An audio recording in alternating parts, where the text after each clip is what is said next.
அப்படி சிவஞானம் பெற்ற குழந்தை வேண்டும் என்று அந்த சிவஞானம் பெற்ற குழந்தையை பெற்று வளர்த்து வருகிறார்கள். அவங்களுக்கு குலதெய்வமான மதுரை மீனாட்சி சொக்கநாதரை வழிபட கூட்டிகிட்டு போகிறாங்க. அந்த குழந்தைக்கு அப்போ ஒரு 4 வயசு 5 வயசுக்குள்ளே இருக்கும் ஆச்சுங்களா. கூட்டிகிட்டு போகிறாங்க. அப்படி கூட்டிகிட்டு போகும்போதே அந்த குழந்தை போய் மீனாட்சி சொக்கநாதரை பார்க்குது.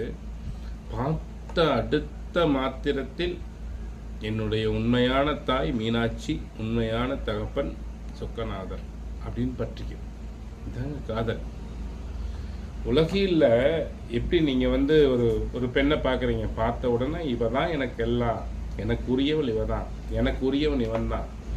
ராமாயணத்தில் சீதை ராமனை பார்த்த உடனே அண்ணலும் நோக்கினாள் அவனும் நோக்கினாள் என்று சொல்லுவார் கம்பன். பார்த்த உடனே கண்ணில் புகுந்து இதயத்தில் நுழைந்து உயிரில் கலந்து விட்டார் ராமன். அந்த சிரிப்பு, ராமர் சிரித்த சிரிப்பு, அது உள்ளுக்குள்ள போய் சீதையை அப்படியே உள்ளுக்கு போய் இழுத்து இது பண்ணிருச்சான். அப்படி சொல்லுவார் கம்பன்.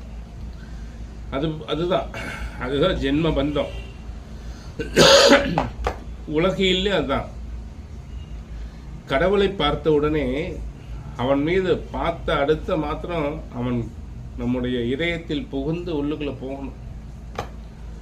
அந்த காதல், பெருங்காதல் ஏற்பட்டது.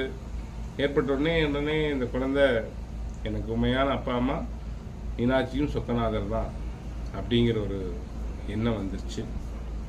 அந்த எண்ணம் வந்த உடனே அந்த குழந்தை பெற்றோரிடத்துல எனக்கு மீனாட்சியும் சொக்கநாதரையும் விட்டு பெரிய மனம் இல்லை என வருத்தம் அடைகிறார். நம்மளாம் என்ன பண்ணுவோம், என்னடா சொல்கிறேன் அப்படின்ட்டு அடித்து வீட்டுக்கு கூட்டு வந்துருமா நம்ம. ஆனால் அந்த தாய் தந்தை எது கேட்டாங்க? சிவ ஞானம் பெற்ற குழந்தை இந்த உலகிற்கு தொண்டு செய்ய கேட்டாங்க அல்லவா. உடனே தாய் தந்தையர் அந்த குழந்தையை அங்கே விட்டுட்டு இந்த உலகம் உய்ய வந்தவன் அல்லவா, இந்த உலகத்துக்காக எப்படி வாழ்ந்திருக்காங்க. தமிழருடைய மரபு, தமிழருடைய பண்பாடு எப்படிப்பட்டதுன்னு புரிஞ்சுக்கணும். ஒரு குழந்தை தவ குழந்தை, அந்த ஒரு குழந்தைய 4 வயசு 5 வயசுல விட்டுட்டு நாமளா இருந்தால் வருவோமா? இந்த சிவத்தொண்டுக்கு முன்னாடி நம்மளாம் என்ன சிவத்தொண்டு செஞ்சுட்டோம் யோசிச்சு பாருங்க. அந்த குழந்தையை கொடுத்து விட்டு மீனாட்சி சொக்கநாதரிடம் ஒப்படைத்து விட்டு தாய் தந்தையருக்கு விடை கொடுத்து அந்த குழந்தை அனுப்புது.